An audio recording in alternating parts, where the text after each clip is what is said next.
안녕하세요. 오산대학교 패션 스타일리스트과 석혜정 교수입니다. 오늘 패션 소재에서는 변화 조직에 대해서 살펴보도록 하겠습니다. 지난 시간에 직물의 삼원 조직에 대해서 살펴봤는데요. 직물의 삼원 조직이라는 것은 평직, 능직, 수자직이 있었습니다. 이 세 개의 조직을 가지고 여러 가지로 활용해서 만들 수 있는 것이 변화 조직입니다. 오늘 수업을 통해서 변화 조직의 특성과 종류에 대해서 살펴보도록 하겠습니다. 그러면 화면 공유하도록 하겠습니다.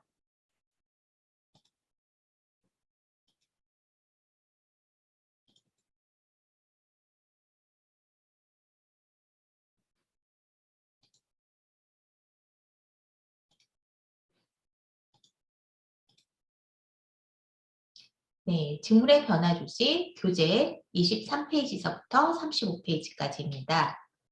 오늘 학습 목표는 직물의 변화 조직의 특징과 종류를 설명할 수 있다입니다. 먼저 변화 평직부터 보도록 하겠습니다.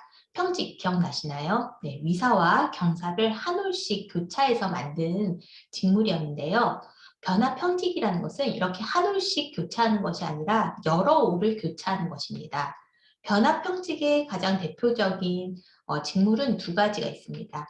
하나는 두둑직, 또 하나는 바스켓직입니다. 두둑직이라는 것은 이렇게 두둑이 뭔지 아시나요? 이렇게 온폭 올라온 거 있죠? 그래서 온폭 올라온 형태입니다. 여기서 보시면 평직인데요. 네, 위사 방향으로 이렇게 두껍게 올라온 것을 볼 수가 있고요. 여기서는 경사 방향으로 무언가 두껍게 올라온 것을 볼 수 있습니다. 밭 농사를 할 때요. 저희가 모종을 심을 때 이렇게 밭을 평평하게 만드는 것이 아니라 온폭 올라오게 만든다고 해요. 그래서 여기에 모종을 심고 사람이 이쪽으로 지나가고 그다음에 물을 뿌릴 때에도 좀 더 식물에게 모종에 물을 많이 줄 수 있도록 하기 위해서 이렇게 두둑을 만드는데요. 이런 모양으로 생긴 것이 두둑직입니다. 여기에서 보시면 조직도를 보시면 지난번에 한 올 한 올 그래서 업 다운 업 다운 이렇게 교차한 것이 평직이었는데요. 여기에 있는 조직도를 보시면 하나의 경사에 네 올의 위사가 들어간 것을 볼 수 있습니다. 그러니까 당연히 위사 방향으로 뚱뚱하게 두둑하게 올라온 그러한 직물의 형태를 볼 수가 있고요. 여기에서는 두 올의 경사에 한 올의 위사가 들어가 있는 형태입니다. 이렇기 때문에 경사 방향으로 두껍게 올라온 것을 볼 수가 있습니다. 네, 대표적인 두둑지게는 그로스 그레인과 헤어 코드가 있습니다. 변화평직 두 번째 바스켓직이라는 게 있는데요.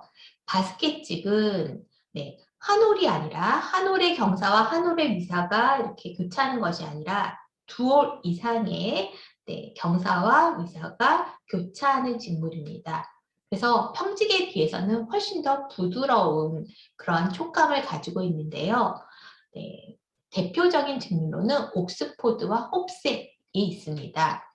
그런데 간혹 이 두올 혹은 세올 이렇게 겹쳐지는 것이 아니라 두올 한올 이렇게 겹쳐지기도 해요. 그러면 여러분들이 두올 한올이면 두둑직이 아닌가 이렇게 얘기할 수도 있는데요. 여기에서 이제 중요한 거는 실의 두께입니다. 이렇게 두올이어도 그리고 이게 한올이어도 가끔은 같은 두께일 수가 있어요. 그쵸? 이걸 훨씬 더 두껍게 하는 경우. 그래서 이게 두둑이 되는 것이 아니라 이와 같이 바스켓이 짜여지는 경우도 있습니다. 그래서 한 올인지 두 올인지도 중요하지만 그러니까 두 올 이상인 게 바스켓인데 꼭 같은 올수 두 올이면 두 올, 세 올이면 세 올 이렇게 되는 것은 꼭 그런 것은 아니다라는 것을 여러분들이 머릿속에 암기해 두시면 좋을 것 같습니다. 다음 변화 능직이 있습니다. 변화 능직은 능선의 각도가 변화하는 건데요. 저희가 보통의 능직은 45도 각도입니다. 45도 각도. 그런데 경우에 따라서는 45도가 아니라 훨씬 더 각도가 내려가는 혹은 각도가 더 올라가는 이러한 능직을 만들 수 있는데요. 이러한 것들을 변화 능직이라고 합니다. 여기서 보시면 네, 어떤가요? 훨씬 더 완만한 것을 볼 수가 있고요. 얘는 어떻죠? 더 급하죠. 네, 이러한 사선, 다양한 사선의 각도에 의해서 다양한 변화 능직을 볼 수가 있고요. 가장 변화 능직의 대표적인 직물은 헤링본 능직입니다. 헤링본 능직은 파능직이라고도 하는데요. 여기서 보시면 보통의 능직은 사선이 쭉 따라갑니다. 그런데 이 헤링본은 쭉 따라가는 게 아니라 조금 가다가 방향을 바꿔요. 그래서 올라가다가 내려가고 다시 방향을 바꿉니다. 다시 올라가고 다시 방향을 바꿔요. 내려가고. 네, 이래서 네, 이렇게 파능직, 능직이 그대로 가는 것이 아니라 끊어졌다라는 것입니다. 그래서 근데 이 헤링본 능직 여러분들 많이 보시지 않으셨나요? 네, 대표적인 자켓이나 코트를 만드는 직물입니다. 세 번째 도비 직물이 있는데요. 도비 직물은 꼭 자카드 직물과 같이 비교해서 여러분들 생각하셔야 됩니다. 네, 도비, 자카드 둘 다 무늬를 나타내는 직물입니다. 그래서 여기서 나왔듯이 공통점은 여러 가지 조직을 배합하거나 색살을 사용해서 무늬를 나타내는 건데요. 두 개는 아주 큰 차이점이 있습니다. 네, 도비 직물은 도비 직기를 가지고 만들고요. 자카드 직물은 자카드 직기를 가지고 만듭니다. 그런데 도비 직기는 굉장히 좀 단순해요. 이거에 비해서 자카드 직기는 굉장히 좀 복잡하고요. 여러 개의 종강을 사용을 합니다. 종강 기억나시죠? 그래서 도비 직기는 굉장히 비교적 간단한 무늬를 만들고요. 그거에 비해서 자카드 직기로 만든 직물은 훨씬 더 무늬가 복잡하고 그다음에 무늬가 큽니다. 그래서 대표적인 도비 직물은 피케, 와플 크로스, 버드 아이가 있습니다. 여기서 보시면 굉장히 무늬가 작은 걸 볼 수가 있습니다. 이거에 비해서 자카드 직물은 무늬가 굉장히 큽니다. 네, 그래서 원단을 전체를 펼쳐서 봐야 할 정도로 무늬가 굉장히 크고요. 그다음에 색살을 다양하게 사용을 해서 네, 더욱더 복잡한 그런 형태의 무늬를 나타내고 있는데요. 자카드 직물의 대표적인 직물은 브로케이드, 다마스크, 양단이 여기에 속합니다. 네. 그리고 다섯 번째, 크레이프직이 있습니다. 크레이프직은 표면이 매끈한 것이 아니라 오돌도돌한 촉감을 주는 옷감입니다. 그래서 여름 직물로 많이 사용을 하는데요. 크레이프라는 어원 자체가 줄어든다라는 뜻입니다. 그래서 원래 있던 원단에서 들어서 표면을 오돌도돌하게 만드는 것이 크레이프입니다. 이렇게 원래 있던 거에서 줄어들게 만드는 방법은 제가 여기 네 가지를 설명을 하고 있는데요. 이 네 가지 방법으로 해서 네, 표면을 줄어들어서 오돌도돌하게 만듭니다. 그래서 첫 번째 방법은 꼬임이 많은 강연사를 사용을 합니다. 그래서 이 강연사를 사용을 하기 때문에 재직구 정면을 하면 실이 수축이 돼서 표면이 불규칙하게 보이기도 합니다. 그리고 두 번째, 직물의 조직을 변화를 줍니다. 그래서 조직점을 더하거나 조직점을 빼거나 그래서 어느 일정 부위에서는 조직점을 더해주고 또 어떤 부위는 조직점을 빼서 표면이 매끈하지 않고 오돌도돌하게 만듭니다. 그다음 세 번째, 가공하는 방법이 있습니다. 면직물에 수산화나트륨을 이용해서 약품 처리를 해서 일정 부분을 수축시키는 이런 방법이 있고요. 네 번째, 경사빔을 하나만 사용하는 것이 아니라 두 개를 사용을 해서 장력을 서로 다르게 해서 직물을 씁니다. 그래서 어느 쪽은 더 바짝 당기고요. 어느 쪽은 좀 덜 당겨서 얘네들이 나중에 다 같이 짜서 했을 때 어느 부분은 장력이 많아서 강해서 그 부분이 줄어들고 네, 그리고 어느 부분은 그렇지 않고 이렇게 해서 표면을 울퉁불퉁하게 만듭니다. 대표적인 직물로는 조세 크레이프, 크레이프 드신, 아문젠, 플리세, 시어서커가 있습니다.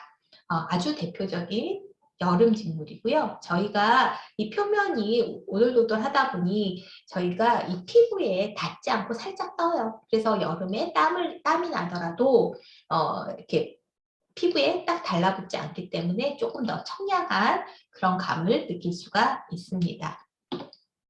여섯 번째, 파일직물이 있습니다. 파일직물도 만드는 방법이 굉장히 다양한데요. 일단은 지조직이라는 것이 있습니다. 그러니까 바닥 조직이고요. 여기에 무언가 실이 얹어져 있는 것이 파일입니다. 아주 대표적인 파일 직물은 어떤 게 있냐면요. 여러분들 오늘 세수하셨죠? 아침에? 네, 세수하시고 뭘로 닦으셨나요? 네, 타올로 닦으셨죠? 네, 타올이 뭐죠? 네, 대표적인 파일 직물입니다. 여러분들 보시면은 이게 그 손수건 같은 경우는 그냥 매끈하잖아요. 그런데 타올은 그게 아니라 뭔가 바닥인데 위에 뭔가 털이 있죠. 네, 그 털을 가지고 저희가 물을 닦아내는데요. 네, 그래서 대표적인 파일 직물 타올이 있습니다. 여기서 보시면 이렇게 지조직이 있고요. 이렇게 루프를 만들기도 하고요. 이 루프를 끊어서 파일을 만들기도 하고요. 이렇게 지조직 사이에 파일을 끼고 사이를 잘라서 만들기도 하고 지조직에 이렇게 파일을 끼워서 만들기도 하고 이렇게 지조직에 루프를 만들고 잘라서 만들기도 합니다. 그래서 여러분들이 이거를 어떻게 만드는지까지는 모르셔도 되는데요. 어쨌든 지조직에 파일을 얹어서 만든 것이 파일 조직이다. 파일 직물이다. 그리고 대표적인 것으로는 벨벳, 코드로이, 우단, 데리클로스, 플로킹이 있다는 것은 여러분들이 아셨으면 좋겠고요. 특히 테리클로스가 저희가 세수할 때 쓰는 타올 조직입니다. 타올입니다. 타올 직물의 이름입니다. 네, 그다음 사직에 대해서 살펴보도록 하겠습니다. 사직은 아주 대표적인 여름 직물, 굉장히 환하게 비치는 그런 직물인데요.